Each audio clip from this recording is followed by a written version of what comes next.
नमस्कार, मैं हूं आपके साथ मनुराज सक्सेना। बात इजराइल की करते हैं। इजराइल के प्रधानमंत्री बेंजामिन नेतन्याहू के घर पर फिर से हमला हुआ है। टाइम्स ऑफ इजराइल के मुताबिक प्रधानमंत्री नेतन्याहू के सिजेरिया स्थित घर पर फिर से हमला किया गया था। पीएम के घर की ओर 2 फ्लेयर्स यानी आग के गोले दागे गए थे, जो कि इजरायली पीएम के घर के आंगन में गिरे हैं। इस बात की पुष्टि इजराइल की पुलिस ने भी की है।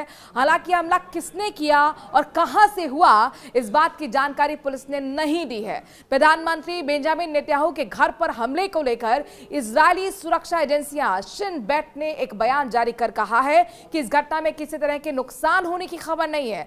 हमले के वक्त प्रधानमंत्री नेतन्याहू और उनका पूरा परिवार अपने आवास पर मौजूद नहीं था। हालांकि इस घटना की गहनता से जांच भी शुरू कर दी गई है। पीएम नेतन्याहू के 1 महीने में दूसरी बार उनके घर पर निशाना साधा गया है। इस हमले के पहले 19 अक्टूबर को आपको याद होगा कि हिजबुल्लाह की ओर से प्रधानमंत्री बेंजामिन नेतन्याहू के घर पर ड्रोन से हमला किया गया था। हमले में इस्तेमाल किया गया ड्रोन नेतन्याहू के घर के पास एक इमारत पर गिरा। इस हमले में भी कोई हताहत नहीं हुआ। वहीं ड्रोन हमले के वक्त प्रधानमंत्री नेतन्याहू और उनका परिवार उस वक्त भी घर पर मौजूद नहीं थे। इजरायली प्रधानमंत्री के घर पर हुए इस हमले की इजरायली के सभी राजनीतिक दलों ने निंदा की है। विपक्ष के नेता की तरफ से साफ तौर पर कहा गया है कि हमले के दोषियों के खिलाफ कार्रवाई होनी चाहिए। वहीं इजरायल के रक्षा मंत्री इजराइल काट्ज ने सोशल मीडिया पर कहा कि हद पार हो गई है, सुरक्षा एजेंसियां तत्काल इस मामले में एक्शन लें।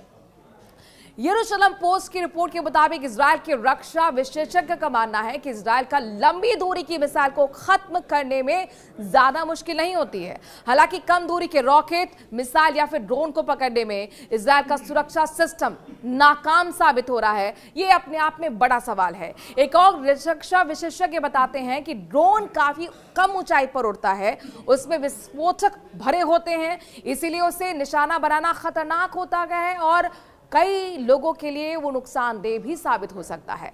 इजरायल के एक सीनियर अधिकारी ने बताया है कि इजरायल पर अगर बड़े पैमाने पर ड्रोन या फिर मिसाइल से हमला हो तो भी उससे निपटने के लिए इजरायल के पास पुख्ता इंतजाम या पर्याप्त इंतजाम नहीं है। हाँ, कुछ मिसाइल्स को तो रोका जा सकता है, लेकिन अचानक कई हमले को रोक पाना इजरायल के आयरन डोम के लिए भी मुमकिन नहीं है, जो कई स्थितियों में हमने देखा है पहले भी और परखा भी है। 23 सितंबर से दरअसल इजरायल ने लेबनान में हिजबुल्लाह के ठिकानों पर बमबारी बढ़ा दी है। इजरायली सेना हिजबुल्लाह के ठिकानों को लगातार तहस नहस कर रही है। इजरायली सेना अब न सिर्फ लेबनान को दहला रही है, बल्कि सीरिया में भी जबरदस्त हमले कर रही है।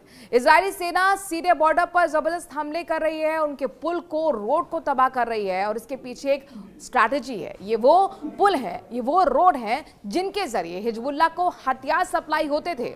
इजरायल के हमले में वही इमारत ध्वस्त हो रही है जिसे आईडीएफ टारगेट कर रही है। रिहायशी इलाके में इजरायल की मिसाइल इस तरह से आकर टारगेट को हिट करती है और पूरी की पूरी इमारत जमींदोज हो रही है।